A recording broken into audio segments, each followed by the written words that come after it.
एक नगर में एक ब्राह्मण और एक चौधरी रहते थे। वह ब्राह्मण रोज आटा मांगने के लिए चौधरी के घर आता था और यह क्रम लगातार 20 वर्षों से चल रहा था। एक दिन चौधरी ने उस ब्राह्मण से पूछा कि यदि मैं तुम्हें आटा दूं तो मुझे क्या पुण्य मिलेगा और यदि न दूं तो मुझे क्या पाप लगेगा। ब्राह्मण ने कहा कि इस बात का निर्णय मैं नहीं कर सकता। मैं कौन होता हूं न्याय करने वाला? इस विषय में तो नगर का राजा ही न्याय कर सकता है। तब चौधरी ने कहा कि चलो राजा के पास ही चलकर पूछ लेते हैं। उसी समय चौधरी राजा के पास गया। राजा ने चौधरी को देखते ही कहा, आओ चौधरी, तुम्हारा यहां कैसे आना हुआ? चौधरी ने कहा, महाराज आपको एक न्याय करना है। राजा ने कहा, अवश्य, न्याय करना तो हमारा काम ही है। तब चौधरी ने कहा, महाराज मेरे घर 20 वर्षों से एक ब्राह्मण भिक्षा लेने आता है और मैं उसे रोज 2 रोटी का आटा देता हूं। यदि मैं उसे आटा दूं तो मुझे क्या पुण्य मिलेगा और यदि न दूं तो क्या पाप लगेगा? इसका न्याय कीजिए। यह सुनकर राजा ने कहा, हे चौधरी, इस विषय का न्याय तो केवल भगवान ही कर सकते हैं। चौधरी ने पूछा, भगवान कहाँ मिलेंगे? मैं उनके पास चला जाऊंगा। राजा ने कहा, भगवान का स्थान तो मुझे नहीं पता, पर मैंने सुना है कि भगवान जंगल में मिलते हैं। यह सुनकर चौधरी अपनी जूती पहनकर जंगल की ओर चल पड़ा। राजा के मन में विचार आया कि यह चौधरी बहुत भोला है। यदि यह भगवान को ढूंढने जाएगा तो भगवान इसे अवश्य मिलेंगे। राजा ने चौधरी से कहा कि यदि तुम्हें भगवान मिल जाए तो मेरे बारे में भी पूछना कि मुझे संतान क्यों नहीं है। चौधरी ने कहा, आप नगर के राजा हैं, आपका काम मैं सबसे पहले करूंगा। इतना कहकर वह जंगल की ओर बढ़ गया। जंगल बहुत भयानक था। जंगल में आगे बढ़ते ही चौधरी को एक घोड़ी मिली। घोड़ी ने कहा, हे मानव, तुम इस घने जंगल में कहां जा रहे हो? यहाँ चीते, शेर, सांप जैसे भयानक जानवर रहते हैं। तुम्हारी जान को खतरा है, वापस लौट जाओ। चौधरी ने कहा, मेरा उद्देश्य केवल भगवान से मिलना है, मैं भगवान से मिलने ही आया हूं। यह सुनकर घोड़ी ने कहा, यदि तुम्हें सच में भगवान मिल जाए तो मेरे बारे में पूछना कि मेरी पीठ में हमेशा जलन क्यों रहती है। चौधरी ने कहा, जरूर पूछूंगा। इतना कहकर चौधरी आगे बढ़ गया। चलते चलते उसके सामने एक बड़ी नदी आई। वह नदी पार करने के लिए पानी में उतर गया। पानी इतना गहरा था कि वह गर्दन तक आ गया। तभी पानी में से एक भयानक मगरमच्छ निकला। मगरमच्छ ने दूर से ही मानव को आते हुए देख लिया। मगरमच्छ ने सोचा कि रोज मुझे शिकार ढूंढना पड़ता है, अपना पेट भरने के लिए वह भी बड़ी मुश्किल से मिलता है, लेकिन आज तो शिकार खुद सामने से चलकर आ रहा है। जरूर कुछ न कुछ बात है, पहले इससे पूछ लेता हूं, शायद यह भी कोई दुखी मानव लगता है। मगरमच्छ ने पूछा, मानव तुम यहाँ क्यों आए हो? क्यों तुम अपना मौत के मुंह में अपना सिर देने आए हो? क्या तुम्हें पता नहीं कि इस नदी में अब तक जो भी मनुष्य आया है वह जिंदा वापस नहीं गया? चौधरी ने कहा, मैं भगवान से मिलने आया हूं। यह सुनकर मगरमच्छ कुछ देर सोच में पड़ गया और फिर बोला, यदि तुम सचमुच भगवान से मिलने जा रहे हो तो मेरा एक काम कर देना। भगवान मिले तो उनसे पूछना कि मैं हमेशा ठंडे पानी में रहता हूं, फिर भी मेरे पेट में हमेशा जलन क्यों रहती है। चौधरी ने कहा, जरूर पूछूंगा। तभी मगरमच्छ ने चौधरी से कहा, तुम मेरी पीठ पर बैठ जाओ, मैं तुम्हें यह नदी पार करा देता हूं। मगरमच्छ के कहे अनुसार चौधरी मगरमच्छ की पीठ पर बैठ गया। मगरमच्छ ने चौधरी को अपनी पीठ पर बैठाकर नदी पार करा दी। चौधरी नदी के तट पर उतरकर मगरमच्छ को अलविदा कहकर जंगल में आगे की ओर बढ़ गया। जैसे ही चौधरी जंगल में थोड़ी दूर चला, चौधरी को दूर से ही एक पीपल का पेड़ दिखाई दिया, जिसके नीचे एक बूढ़ा और एक बूढ़ी राम नाम का भजन कर रहे थे। बूढ़े ने बूढ़ी से कहा, सामने से एक भूखा प्यासा मानव आ रहा है, आज हम अपनी अपनी एक एक रोटी उसे दे देते हैं। लेकिन बूढ़ी ने साफ साफ मना कर दिया, अगर मैं ये 2 रोटियां नहीं खाऊंगी तो मैं भूखी मर जाऊंगी। इन्हीं 2 रोटियों को खाकर ही मेरी भूख शांत होती है। इतनी देर में चौधरी उन दोनों बूढ़े और बूढ़ी के पास आ गया। चौधरी बहुत प्यासा था, इसलिए उसने पानी मांगने के लिए अपने हाथों से बूढ़े की ओर इशारा किया। बूढ़े ने अपनी पानी की बोतल चौधरी को दे दी। चौधरी ने बोतल से पानी पीकर अपनी प्यास बुझाई। पानी पीने के बाद चौधरी के मुंह से आवाज आने लगी। चौधरी ने उस बूढ़े से कहा, ताऊ जी, मुझे बहुत तेज भूख लगी है। बूढ़े ने बिना किसी बहस के अपनी एक रोटी चौधरी को दे दी। चौधरी ने वह एक रोटी खा ली, परंतु फिर भी उसकी भूख शांत नहीं हुई। उसने बूढ़े के हाथ में बची हुई रोटी की ओर देखा और कहा, ताऊ जी, अभी मेरी भूख शांत नहीं हुई है, मुझे एक रोटी और चाहिए। बूढ़े ने वह एक रोटी भी चौधरी को दे दी। अब पानी पीकर और खाना खाने के बाद चौधरी का पेट पूरी तरह भर गया। उसके बाद बूढ़े ने पूछा, हे मानव, तुम इस जंगल में क्यों आए हो?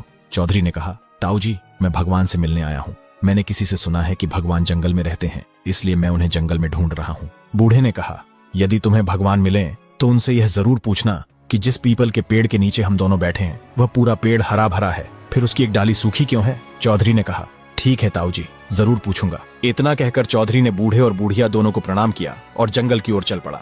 रास्ते में चौधरी को फटे कपड़ों में एक भिखारी मिला। भिखारी ने कहा, चौधरी, मैं ही भगवान हूँ। यह सुनकर चौधरी कुछ देर तक समझ नहीं पाया। फटे कपड़ों में खड़ा वह व्यक्ति उसे साधारण भिखारी ही लग रहा था। चौधरी सोच में पड़ गया। तभी भिखारी ने फिर कहा, हे चौधरी, मैं ही भगवान हूँ। तब चौधरी बोला, तुम भगवान हो ही नहीं सकते, क्योंकि मेरे भगवान ऐसे दिखते ही नहीं। तब भिखारी ने चौधरी से कहा, तुम्हारे भगवान की क्या निशानी है? वे कैसे दिखते हैं? क्या तुम मुझे बता सकते हो? इस पर चौधरी ने कहा, हाँ जरूर, क्यों नहीं। चौधरी ने कहा, मेरे भगवान पीताम्बरी वेशभूषा में होंगे, उनके सिर पर मुकुट होगा, हाथों में चक्र, गदा और शंख होंगे, उनके शरीर से तेजस्वी किरणें निकलती होंगी और मस्तक के ऊपर सूर्य के समान दिव्य तेज झलकता होगा। वही मेरे भगवान हैं। तब भिखारी ने कहा, अच्छा तो तुम्हारे भगवान ऐसे होते हैं? इतना कहकर चौधरी आगे की ओर बढ़ गया। जैसे ही उसने 10-15 कदम चलकर पीछे मुड़कर देखा तो वह भिखारी गायब था। चारों ओर दूर दूर तक उसे कोई दिखाई नहीं दिया। कुछ देर चौधरी वहीं रुककर चारों ओर देखने लगा, लेकिन वहां उसे वह भिखारी नहीं मिला। तब चौधरी सोच में पड़ गया, सुनसान जंगल में कोई व्यक्ति यूं अचानक गायब कैसे हो सकता है। और फिर चौधरी दोबारा जंगल की ओर आगे बढ़ गया। तभी चौधरी ने देखा कि उसके सामने स्वयं भगवान खड़े थे। उनके शरीर से तेजस्वी प्रकाश निकल रहा था, सिर पर मुकुट था, हाथों में चक्र, गदा और शंख सुशोभित थे और वे पीतांबरधारी दिव्य वेशभूषा में उसके सामने खड़े थे। भगवान ने चौधरी को देखकर कहा, आओ चौधरी, तुम्हारा यहाँ कैसे आना हुआ? इस पर चौधरी ने कहा, हे भगवान, मैं आपसे ही मिलने आया हूँ। मुझे आपसे कुछ प्रश्न पूछने हैं जिनके उत्तर मुझे चाहिए। भगवान ने कहा, जरूर चौधरी, पूछो। चौधरी ने कहा, मेरा पहला सवाल राजा के बारे में है, उन्हें संतान क्यों नहीं है? भगवान ने कहा, राजा के पिता और दादा ने ब्राह्मणों को भूमि दान में दी थी, लेकिन राजा ने वह भूमि उनसे वापस छीन ली। उसी पाप और ब्राह्मणों के श्राप के कारण राजा को संतान प्राप्त नहीं हो रही है। यह सुनकर चौधरी ने पूछा, है भगवान, अब ऐसा क्या किया जाए जिससे राजा को संतान प्राप्त हो सके? तब भगवान ने बताया, यदि राजा को संतान चाहिए तो उसने ब्राह्मणों की जो भूमि हड़प ली है उसे उन्हें वापस लौटा देना होगा। जैसे ही ब्राह्मणों का अपमान दूर होगा, उनका श्राप टूट जाएगा। श्राप टूटते ही उसी रात राजा की पत्नी गर्भ धारण करेगी और राजा को पुत्र की प्राप्ति होगी। राजा के विषय में पूरी बात बताने के बाद भगवान ने चौधरी से कहा, अब अपना दूसरा सवाल पूछो चौधरी। तब चौधरी ने कहा, हे प्रभु, हे भगवान, जब मैं इस घने जंगल से आ रहा था तब रास्ते में मुझे एक घोड़ी मिली। उसकी पीठ में कई वर्षों से भयंकर दर्द है। वह दर्द क्यों है और उसका कोई इलाज बताइए। तब भगवान ने कहा, तुम उस घोड़ी के पास जाकर उससे कहना कि वह अपनी पीठ पर बैठाने के लिए किसी सवार की तलाश करे। इतना करते ही उसकी पीठ की जलन पूरी तरह समाप्त हो जाएगी। यह सुनकर चौधरी ने कहा, हे भगवान, अब मेरा तीसरा सवाल है। जब मैं उस जंगल से आ रहा था तो बीच में मुझे एक नदी मिली। उस नदी में एक बहुत बड़ा और खतरनाक मगरमच्छ रहता है। वह कई वर्षों से ठंडे पानी में रहता है, फिर भी उसके पेट में भयंकर जलन रहती है। ऐसा क्यों है? इसका कोई समाधान बताइए। भगवान ने कहा, वह मगरमच्छ अपने पूर्व जन्म में एक सुनार था। एक दिन एक ग्राहक उसके पास एक मणि लेकर आया था, जिसे उसने हड़प लिया और निगल गया। वही मणि आज भी उसके पेट में है। उसी के कारण उसके पेट में इतनी भयंकर जलन रहती है। यदि उसके पेट से वह मणि निकाल दी जाए तो उसकी जलन पूरी तरह समाप्त हो जाएगी। यह सुनकर चौधरी ने कहा, हे भगवान, अब मेरा चौथा सवाल यह है कि जब मैं नदी पार करके थोड़ी दूर आया था तो मुझे एक पीपल का पेड़ दिखाई दिया। उस पीपल के पेड़ के नीचे एक बूढ़ा और एक बूढ़ी मिले, लेकिन उस पीपल के पेड़ की एक डाल सूखी रहती है, जबकि बाकी पूरा पेड़ हरा भरा रहता है। वह एक डाल सूखी क्यों रहती है? इसका क्या कारण है? तब भगवान ने बताया कि उस पीपल के पेड़ के नीचे डाकुओं का पुराना सोना दबा हुआ है। बहुत सालों से उस सोने की परछाई पड़ने के कारण उस पेड़ की वह डाल सूखी रहती है। वह सोना निकाल दो तो वह डाल उसी समय हरी भरी हो जाएगी। चौधरी ने कहा, हे भगवान, अब मेरा पांचवा सवाल यह है कि मेरे घर एक ब्राह्मण 20 सालों से आता है। मैं उसे 2 रोटी का आटा देता हूँ। अगर मैं उसे आटा दूं तो मुझे क्या पुण्य मिलता है, और अगर न दूं तो मुझे क्या पाप लगता है? इतना सुनकर भगवान ने कहा, इस बात का उत्तर राजा का जो पुत्र होगा वही देगा। तब चौधरी ने कहा, वह कैसे? भगवान ने कहा, यह तो समय आने पर ही पता चलेगा। जब तुम वहां जाओगे। चौधरी अपने सारे सवालों के जवाब पूछकर भगवान को प्रणाम कर उनका आशीर्वाद लेकर अपने घर की ओर लौटने लगा। रास्ते में उसे वही पीपल का पेड़ दिखाई दिया जिसके नीचे बूढ़ा और बूढ़ी बैठे थे। उन दोनों के पास गया। बूढ़े ने पूछा, क्या भाई, तुम्हें भगवान मिले? तब चौधरी ने बूढ़े बूढ़ी से कहा, भगवान ने मुझे बताया है कि इस पीपल के पेड़ के नीचे डाकुओं का सोना दबा हुआ है। उसी सोने की परछाई बहुत सालों से इस डाल पर पड़ रही है, इसी कारण यह डाल सूखी है। हमें वह सोना निकालना होगा, तब जाकर यह पेड़ पूरा हरा भरा हो जाएगा। तब बूढ़े ने चौधरी से कहा, हम में इतनी ताकत नहीं है कि हम जमीन खोदकर यह सोना निकाल सकें। ये काम तुम ही कर दो। तब चौधरी ने कहा, जरूर। इतना कहकर चौधरी ने अपने हाथों से जमीन खोदी और गड़ा हुआ सोना निकाल दिया। जैसे ही जमीन से सोना निकाला गया, उसी समय उस सोने की परछाई डाल पर पड़नी बंद हो गई और तुरंत ही उस पीपल के पेड़ की सूखी डाल हरी भरी हो गई। चौधरी ने वह सारा सोना बूढ़े और बूढ़ी को दे दिया। बूढ़े ने कहा, हम दोनों को इसकी जरूरत नहीं है, हम इसका क्या करेंगे, आप ले जाइए। और तब चौधरी ने वह सोना स्वीकार कर लिया और उसे लेकर वहां से आगे की ओर चल पड़ा। थोड़ी दूर चलने पर वही नदी आ गई जिसमें मगरमच्छ रहता था। जैसे ही चौधरी नदी के पास पहुंचा, मगरमच्छ को उसके पैरों की आहट सुनाई दी। वह पानी से बाहर आया और किनारे पर आकर चौधरी से कहा, आओ चौधरी, मैं तुम्हारा ही इंतजार कर रहा था। आ गए क्या तुम? तब चौधरी ने कहा, हाँ मेरे दोस्त, मैं आ गया। तब मगरमच्छ ने कहा, क्या तुम्हें भगवान मिले? चौधरी ने कहा। हाँ, भगवान मिले, और तुम्हारे पेट में जो जलन है उसका उपाय भी उन्होंने बताया है। यह सुनकर मगरमच्छ बोला, जल्दी बताओ चौधरी। तब चौधरी ने कहा, पहले मेरी एक शर्त है। मगरमच्छ ने कहा, क्या शर्त है? मुझे मंजूर है। तब चौधरी ने कहा, सबसे पहले तुम मुझे यह नदी पार करवा दो और उस किनारे तक पहुंचा दो। मगरमच्छ ने कहा, जरूर, जल्दी से मेरी पीठ पर बैठो, मैं तुम्हें नदी पार करवा देता हूं। तभी मगरमच्छ के कहे अनुसार चौधरी उसकी पीठ पर बैठ गया और मगरमच्छ उसे अपनी पीठ पर बिठाकर नदी पार करवा देता है। चौधरी किनारे पर पहुंचकर मगरमच्छ की पीठ से उतर जाता है। किनारे पर उतरते ही मगरमच्छ बोला, अब बताओ चौधरी, भगवान ने मेरे पेट की जलन के बारे में क्या बताया है? वह कैसे समाप्त होगी? तब चौधरी ने कहा, भगवान ने बताया है कि तुम पूर्व जन्म में एक सुनार थे। तुमने एक ग्राहक की मणि अपने पेट में निगल ली थी। वही मणि आज भी तुम्हारे पेट में है और उसी के कारण तुम्हारे पेट में इतनी जलन हो रही है। भगवान ने कहा है कि यदि वह मणि निकाल दी जाए तो तुम्हारे पेट की जलन पूरी तरह समाप्त हो जाएगी। तब मगरमच्छ ने कहा, तो फिर देर किस बात की चौधरी? तुम ही मेरे पेट में हाथ डालकर वह मणि निकाल दो, मैं अपना मुंह पूरी तरह खोल लेता हूं। तब चौधरी ने कहा, अरे अरे, ऐसे कैसे? कहीं तुम मुझे खा गए तो? यह सुनकर मगरमच्छ बोला, अरे दोस्त, अब मैंने तुम्हें अपना मित्र मान लिया है। मैं तुम्हारा कुछ भी नुकसान नहीं करूंगा और तुम्हें बिल्कुल नहीं खाऊंगा। चौधरी ने कहा, तो हे मित्र, अब तुम अपना मुंह खोलो, मैं हाथ डालकर वह मणि निकाल लेता हूं। तभी मगरमच्छ ने अपना मुंह पूरी तरह खोल दिया। तब चौधरी ने उसके पेट में देखा, लाल रंग की चमकती हुई मणि साफ नजर आ रही थी।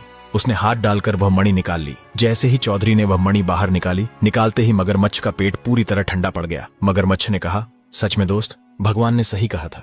ये मणि निकलते ही मेरा पेट एकदम ठंडा हो गया है। अब मुझे बिल्कुल भी जलन नहीं हो रही। चौधरी ने मणि अपने हाथ में ली हुई थी और मगरमच्छ से कहा, यह लो मित्र, यह तुम्हारी मणि। तब मगरमच्छ ने कहा, मैं इस मणि का क्या करूंगा? इसी ने तो मुझे इतने सालों से पीड़ा दे रखी थी। अब तुम ही इस मणि को ले जाओ और संभाल कर रखना।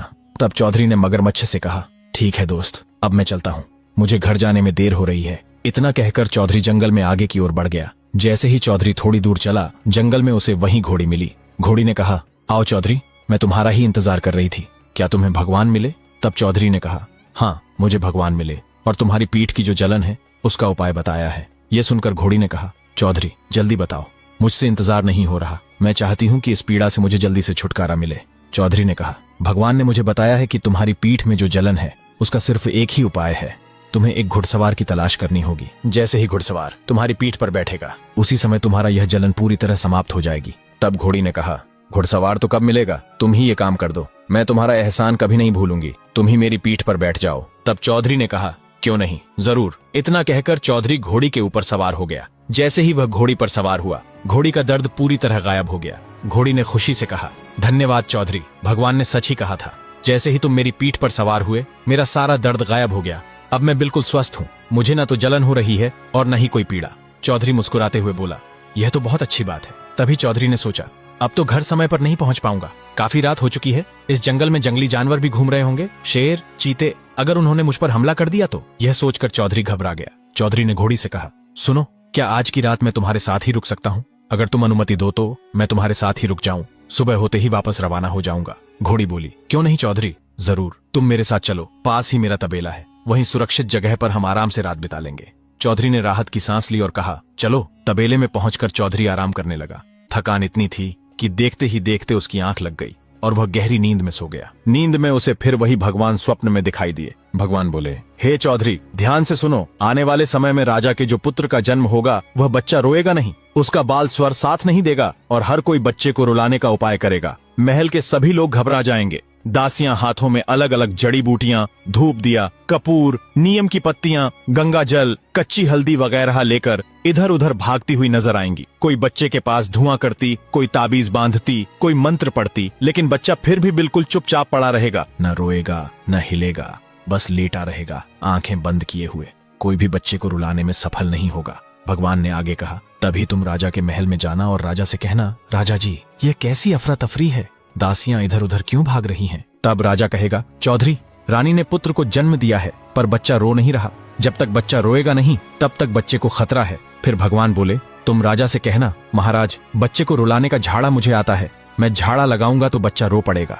तब राजा तुमको कहेगा, जरूर, क्यों नहीं, ये काम तो तुम पहले करो। तब तुम राजा से कहना कि जब तुम उस बच्चे के पास जाओ तो कमरे में कोई भी मौजूद नहीं होना चाहिए, न कोई दासी, न कोई पहरेदार और न ही आप और रानी, कोई तुम्हें देखे भी नहीं और अकेले कमरे में जाकर उस बालक से वही ब्राह्मण वाला सवाल पूछना, वही 2 रोटी का आटे वाला प्रश्न। वह बालक तुम्हारे सवाल का जवाब दे देगा। चौधरी इतनी गहरी नींद में था कि उसे पता ही नहीं चला कब रात बीत गई और कब सुबह हो गई। जैसे ही चौधरी की आंख खुली, उसने देखा कि चारों ओर उजाला फैल चुका है और सूरज निकल आया है। तभी वह घोड़ी से बोला, सुनो, अब मैं घर की ओर रवाना हो रहा हूँ, मुझे देर हो रही है और मुझे राजा के सवाल का जवाब भी देना है। यह सुनते ही घोड़ी बोली, तो आओ, मेरी पीठ पर बैठ जाओ, मैं तुम्हें तुम्हारे घर तक छोड़ देती हूँ। चौधरी ने कहा, हाँ क्यों नहीं। इतना कहकर चौधरी घोड़ी की पीठ पर बैठ गया और घोड़ी जंगल की ओर दौड़ पड़ी। और रास्ते में चौधरी ने घोड़ी से कहा, सुनो, घर चलने से पहले राजा के सवाल का जवाब दे देते हैं, सीधा राजा के महल की ओर चलो।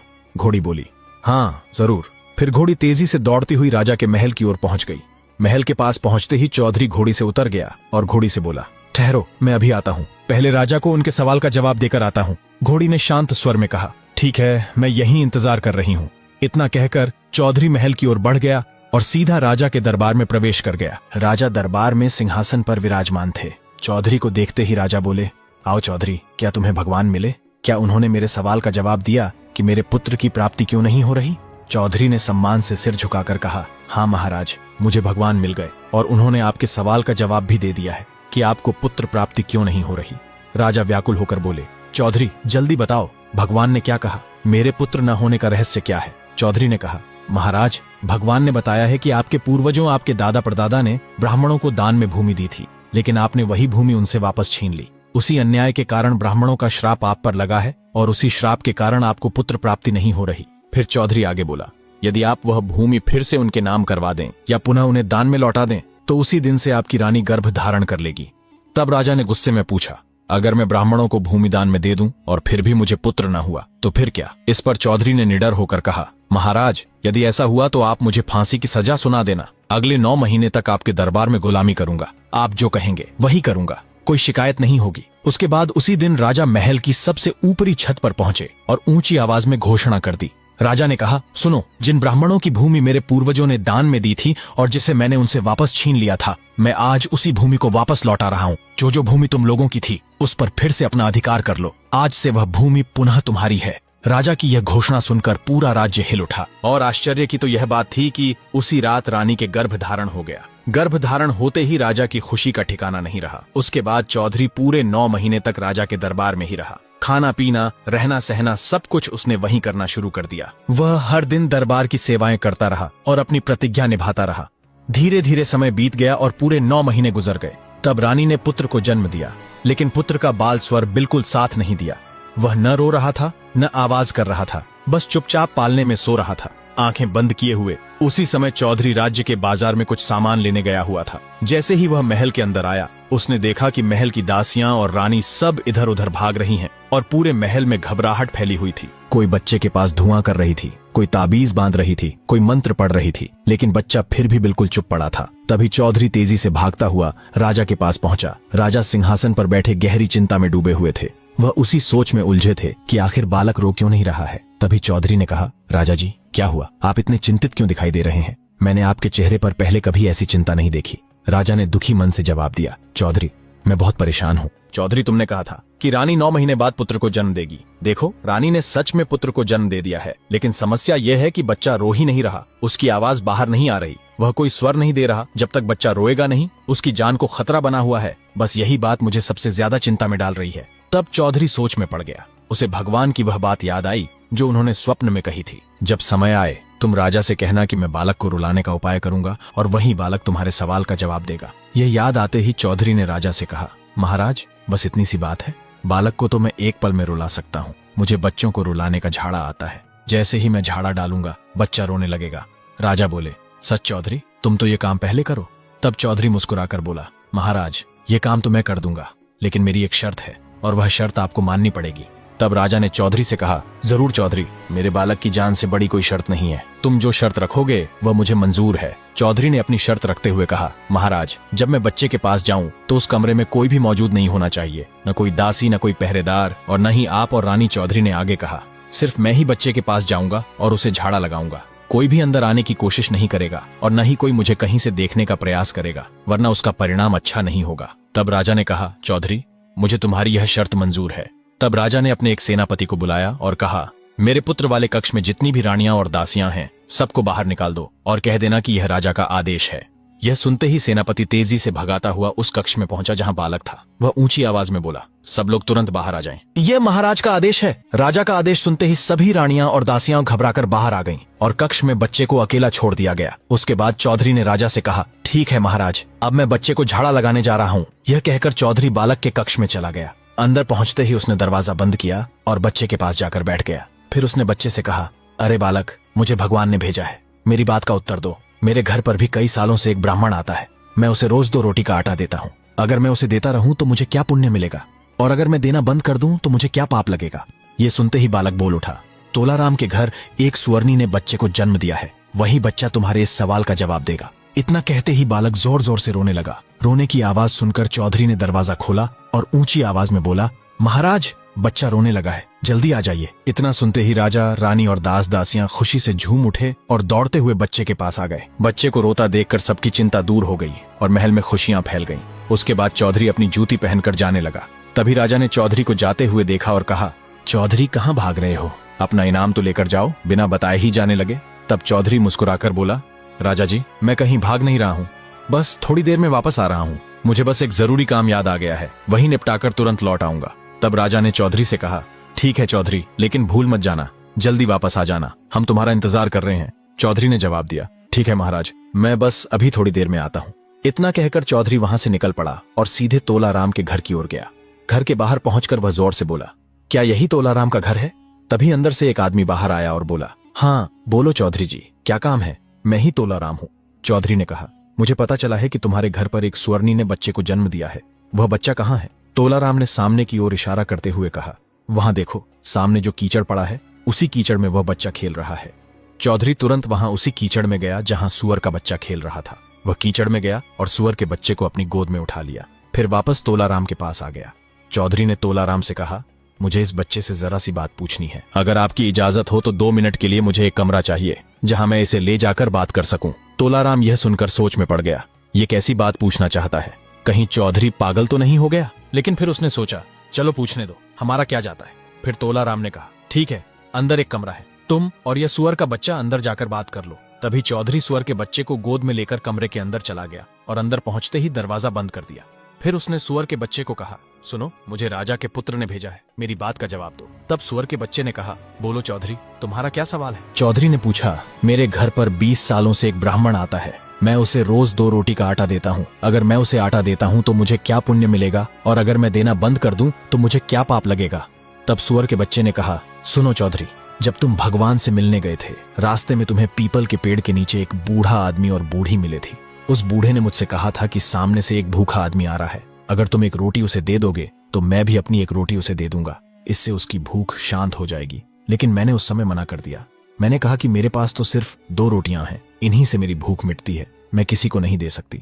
उसी समय तुम वहां पहुंच गए और उस बूढ़े ने अपनी दोनों रोटियां तुम्हें दे दी थीं। खुद भूखा रह गया था। यही उसका फल है। उसे राजा के घर में पुत्र रूप में जन्म मिला है और मुझे इस सुअर के बच्चे के रूप में जन्म मिला है। अब समझ गए अपने सवाल का जवाब? अगर तुम दान दोगे तो पुण्य मिलेगा, और यदि नहीं दोगे तो इसका फल भी तुम्हें एक दिन भुगतना पड़ेगा। यह सुनकर चौधरी स्तब्ध रह गया। उसकी आंखें फटी की फटी रह गईं। उसी क्षण उसने सुअर के बच्चे को वहीं छोड़ दिया और जल्दी से वापस राजा के महल में लौट आया।